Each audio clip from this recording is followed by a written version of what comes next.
Halo Sobat Tekno, apa kabar kamu hari ini? Semoga kamu selalu sehat dan banyak rezeki. Kalau kamu lagi cari HP harga 1 juta lebih dikit, nggak sampai 1.100.000, kamu bisa pilih ini, Itel P40.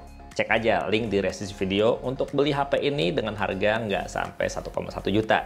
Dan buat kamu yang nggak tahu ya, merek Itel itu siapa? Ya sama kayak Oppo, Vivo, Realme, Xiaomi, dan lain sebagainya, ini merek Cina. Masih satu grup ya sama Infinix, sama Tecno Mobile, itu dia di bawah naungan Transsion Holding. Jadi kalau masalah kualitas, jangan diragukan lagi karena ini merek global, bukan merek abal-abal.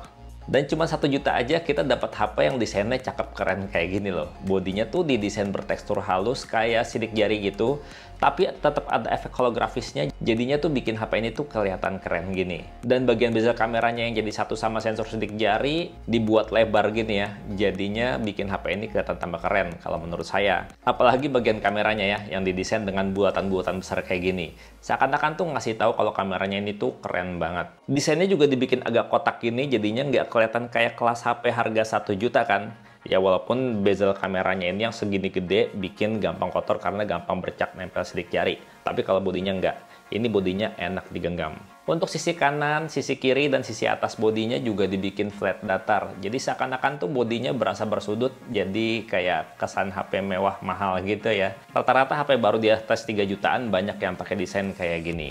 Dan walaupun desain bodinya dibikin kotak kayak gini ya, kalau misalnya kita pegang satu tangan gini dengan kelingking ada di bawah HP untuk menopang, atau kita lagi main game kayak gini ya, dengan jari kelingking, jari paling bawah tuh menopang HP juga, sudutnya tuh nggak terlalu berasa ya, nggak kayak HP-HP kelas harga 1 juta, 2 jutaan lainnya yang kotak gitu ya. Sudutnya berasa banget, kalau ini nggak terlalu berasa. Menarik sih, kelas harga 1 juta bisa bikin desain yang mewah dan nyaman kayak gini. Sementara untuk tampak depannya, ya ini masih kayak HP-HP harga segini. Masih water drop notch dan juga bezelnya masih lebar. Ya walaupun desainnya masih sesuai harga, ternyata punya kualitas yang bagus di luar ekspektasi saya. Emang sih layarnya masih 6,6 inch dan resolusinya juga masih HD plus saja. Tapi kalau kamu lihat ya, kualitas visualnya tuh beneran berasa bagus untuk kelas harga 1 juta. Nggak berasa bikin mata silo gitu. Mau dilihat dari sisi mana aja juga layarnya nggak turun kualitas visualnya, tetap kelihatan jernih. Ya, tapi sesuai harga sih. Kalau misalkan HP ini kita bawa keluar ruangan, layarnya ini tuh berasa agak gelap. Walaupun brightness-nya kita pentokin ya sampai full 100%, tetap aja berasa agak gelap layarnya. Jadinya kalau pengen nyaman ya pakainya di dalam ruangan. Atau di tempat-tempat teduh gitulah. Dan layar HP ini juga cuma bisa mengenali 5 sentuhan bersamaan aja. Tapi kalau dalam penggunaan sehari-hari, layarnya berasa responsif, nggak ada yang namanya delay touch dan juga ghost touch. Udah nyaman lah dipakainya. Ya emang kalau di HP maksimal 5 sentuhan bersamaan itu nggak masalah kalau menurut saya ya. Kalau kita main HP juga paling banyak 4 jari pada saat main game. 2 jempol dan 2 telunjuk. Dan sementara kalau untuk bagian audionya, HP ini tuh belum support teknologi audio kayak Dolby, terus DTS, Sony Audio, dan lain sebagainya gitu ya. Dan speakernya juga masih single, masih mono di sisi bawah HP. Yang kalau kita nyalain ya dengan volume maksimal, suaranya tuh masih cukup detail, nggak pecah suaranya, nggak sember. Ya walaupun agak cempreng dikit. Gini suaranya. This world must die. You change nuts. Let's get nuts back and fix them. No extra tragedy to find.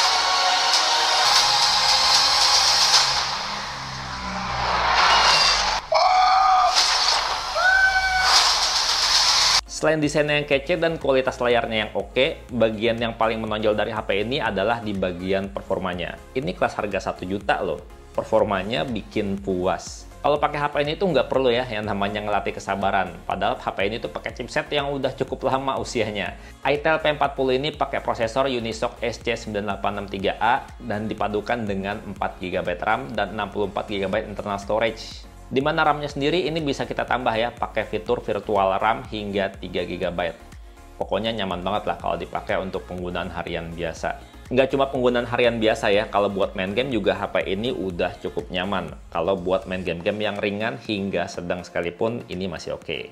Kayak kalau buat main game Mobile Legends ya, Itel P40 ini udah bisa buka game dengan settingan grafis tinggi dan frame rate tinggi, belum ultra ya. Dan kalau dipakai buat main game Mobile Legends ini tuh dipakainya nyaman-nyaman aja ya. Yang penting jangan dinyalain shadow-nya. Bayangannya tuh jangan dihidupin. Jadinya lancar, aman, nyaman buat main. Udah bisa banget lah kalau dipakai buat push rank. Sementara kalau buat main game sekelas PUBG Mobile gitu ya, sesuai sama harga sih, HP ini cuma bisa jalanin game di settingan grafis smooth medium dan mentoknya di balance medium aja. Dan yang kamu lihat ini saya mainnya dengan settingan grafis smooth medium ya, settingan grafis yang paling asik kalau buat main game ini. Udah lumayan enak loh kalau dipakai buat main, walaupun kadang-kadang ada sih yang namanya stuttering, drop frame gitu ya, tapi masih enak, masih bisa nyaman banget buat main. Bisa buat chicken dinner, asal mainnya bener. Dan salah satu hal yang saya nggak suka dari HP ini adalah dia tuh sesuai harga sih ya. Di kelas harga 1 juta lebih dikit banget, ini sensornya banyak yang nggak ada. Nyaris hilang semua. Sensor gyroskop nggak punya, sensor magnetik nggak ada, dan yang paling parah HP ini tuh nggak punya sensor cahaya. Jadi kecerahan layar ngaturnya harus manual. Jadi ribet banget kan ya kalau misalkan kita keluar masuk ruangan gitu, jadi kita mesti manual untuk ngatur kecerahan layarnya. Jadi berasa kurang nyaman pakainya. Salah satunya itu sih kekurangan dari itel P40 ini.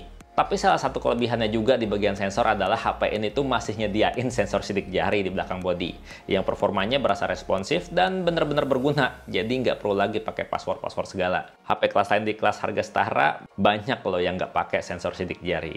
Kalau HP ini dipakai buat cari alamat, pakai GPS navigasi, pakai Google Map, atau buat ojek online gitu ya, ini enak karena dia tuh untuk GPS-nya cepat dan akurat baca lokasi. Ya cuma karena nggak punya fitur kompas, jadinya kita nggak tahu kita lagi menghadap arah mana di peta. Tapi kalau misalkan masalah akurasi, masalah kecepatan, GPS-nya bisa diandalkan. Dan untuk kelas harga 1 juta, itel P40 ini daya tahan baterainya udah cukup banget. Dan dia punya kapasitas baterai yang cukup besar loh untuk kelas harganya. Udah 6000 mAh. Dimana selama saya pakai untuk pengguna normal harian, HP ini tuh bisa bertahan seharian, bahkan bisa 2 hari ya, kalau untuk penggunaan normal. Dan waktu saya tes di dalam ruangan pakai jaringan WiFi, dengan kecerahan layar sekitar 50%-60% gitu ya. Waktu dipakai buat nonton YouTube selama 1 jam, baterainya berkurang hanya 5%. Dan kalau buat main game Mobile Legends selama 1 jam, baterainya berkurangnya cuma 15% aja. Jadinya kan kalau itel P40 ini kita pakai seharian ya, ada 1 jam buat main game, 1 jam buat nonton YouTube, sisanya masih 80% untuk menemani kita selama seharian, bahkan sampai besoknya baru bisa di-charge lagi. Ya cuma nge-charge-nya aja sih, yang masih berasa agak lama walaupun chargernya dia udah 18 watt. Udah gitu yang paling saya nggak suka ya dari HP ini, port chargernya tuh masih micro USB. Padahal kalau kita beli earphone TWS gitu yang murah-murah aja, port chargernya udah USB-C. Dan waktu kita cas ya, pakai charger bawaan, selama 1 jam tuh cuma terisi 35%. Dan butuh waktu sekitar hampir 4 jam untuk penuh 100% dari daya baterai kosong kalau nge-charge-nya pakai charger bawaan. Sementara kalau untuk fitur-fiturnya, untuk kelas harga HP 1 juta lebih dikit, ini fiturnya lumayan banyak. Ya karena HP ini tuh dia nggak pakai Android Go Edition dan juga nggak pakai Android stock. Kalau kita lihat ini dia tuh pakai UI buatan itel sendiri yang kalau saya lihat-lihat ya, ini UI-nya tuh mirip sama Infinix atau Tecnomobile gitu. Dan versi Android-nya sendiri udah Android 12. Kalau saya bilang sih ya, tampilan UI-nya ini minimalis cakep, nggak keramaian, nggak norak. Dan kalau kamu mau ganti-ganti tema atau mau ganti-ganti wallpaper, ada loh theme store bawaan yang bisa kamu buka. Dan di situ banyak banget pilihan temanya, banyak banget pilihan wallpapernya, yang gratisannya juga banyak. Sayangnya itel P40 ini nggak nyediain lagi yang namanya fitur FM radio. Jadinya kalau kita mau dengerin radio FM, ya install aja FM radio online dari Play Store gitu. Jadinya kalau mau dengerin radio, kita mesti kena kuota gitu. Atau cari wifi kalau misalkan mau denger gratisan. Kalau kamu pengen screenshot atau screen capture layar juga nggak perlu repot-repot. Tekan power dan volume ditahan 2 jari gitu. Ribet kayak gitu mah. Mendingan swipe aja layar pakai 3 jari kayak gini. Enak banget, simple banget. Dan HP kelas harga 1 juta dari itel ini punya storage yang lega banget loh untuk kelas harganya. Udah 64 GB. Dan kalau merasa masih kurang, bisa di-upgrade pakai microSD, tapi tetap bisa dual SIM karena HP ini punya slot khusus untuk microSD. Dan nggak kayak HP kelas murah lainnya ya, ini slot kartunya udah dilengkapi seal karet pengaman yang mencegah debu dan cairan masuk. Ya pokoknya kalau fitur nggak banyak-banyak banget ya, tapi lebih lengkap daripada HP-HP kelas harga setara yang 1 juta lebih dikit doang gitu yang pakai Android stock. Ini fiturnya lumayan banyak gitu. Ya walaupun nggak banyak-banyak banget karena dia performanya juga berasa nanggung. HP kentang, tapi lumayan kenceng. Sementara kalau untuk foto-foto, untuk kamera depannya dia udah 5 megapiksel, Dan kalau untuk kamera belakangnya udah triple, tapi yang kerja beneran satu aja, sisanya pendukung aja. Kamera utama 13 megapiksel dan dua lagi adalah kamera QVGA. Mungkin yang satu buat AI kali ya, dan yang satunya lagi buat depth sensor. Nggak tahu deh gimana, karena dari website itel-nya nggak ada informasi sama sekali. Untuk hasil foto-fotonya kalau buat kamera depan, ya ini cukup memuaskan sih ya. Di luar ekspektasi, hasilnya berasa bagus. Untuk kelas harga 1 juta warnanya dapat, detailnya juga oke walaupun cuma 5 megapiksel. Ya, tapi saya suka hasil foto-fotonya. Kalau dipakai buat foto-foto potret juga potongan blurnya udah lumayan rapi. Padahal ini HP harga 1 juta aja. Dan kalau untuk kamera utamanya ya, kamera belakangnya, kualitasnya juga di luar ekspektasi. Udah bikin puas hasil foto-fotonya. Detailnya dapet, warnanya juga bagus, ya cuma kadang-kadang ya, kalau kita foto-foto warna merah tuh kadang suka over gitu. Itu aja sih masalahnya. Tapi overall ini hasil fotonya cakep, bikin puas untuk kelas harga HP 1 jutaan. Dan yang paling bikin senang adalah fitur HDR-nya jalan banget, jadi hasil foto lebih bagus. Kalau untuk foto-foto mode potret, hasilnya cukup rapi. Bisa dibilang rapi banget malah untuk kelas harga 1 juta. Blurnya tuh jarang banget yang namanya salah blur. Ujung topi aja masih. itel P40 ini belum dilengkapi mode malam ya, jadi hasilnya kayak gini. Masih kayak horor-horor gitu.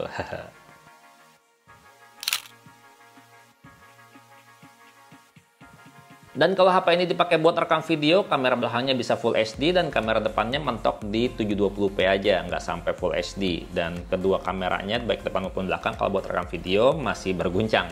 Wajar lah, HP harga nanggung. Kalau untuk hasil perekaman video pakai kamera depan, dipegang aja kayak gini hasilnya. Ya, standar ya, HP kelas harga 1 juta pasti bergoyang gini kamera depannya. Kamera belakangnya juga biasanya sama. Kita cobain ya kamera belakangnya kayak gimana. Ini dia hasil rekaman video menggunakan kamera belakang. Lumayan ada stabilisasinya sih walaupun sedikit. Jadi nggak terlalu guncang banget, ini dipakai buat jalan aja kayak gini. Dan kalau untuk kualitas suaranya sendiri menurut kamu gimana? Kencang enggak atau jernih atau enggak kualitas suaranya? Dan ini untuk fokusnya. Bisa pindah dengan baik loh, nggak perlu ditap-tap lagi. Keren. Kesimpulannya nih, dengan bayar 1 juta aja kamu dapat HP kayak gini tuh udah bener-bener bikin puas. Karena desainnya cakep, build quality-nya bagus, udah ada sensor sidik jarinya, layarnya juga oke untuk kelas harganya, dan performanya juga kenceng di kelas harga segini. Ya yang paling gak enak ya cuma sensor cahaya nggak ada aja sih. Jadinya ngatur kecerahan layarnya tuh manual. Terus juga untuk port chargernya masih USB micro. Sisanya ini oke banget untuk kelas harga 1 juta. Wajib masuk pertimbangan. Kalau menurut kamu gimana itel P40 ini? Jangan lupa komentar. Dan segitu aja videonya. Semoga bermanfaat. Bang Tekno pamit. Sampai jumpa di video berikutnya. Bye-bye. Anak bontot nih. Tekno Infinix itel. Gila ya, 1 juta. Desain kayak gini. Kece banget. Mending itel.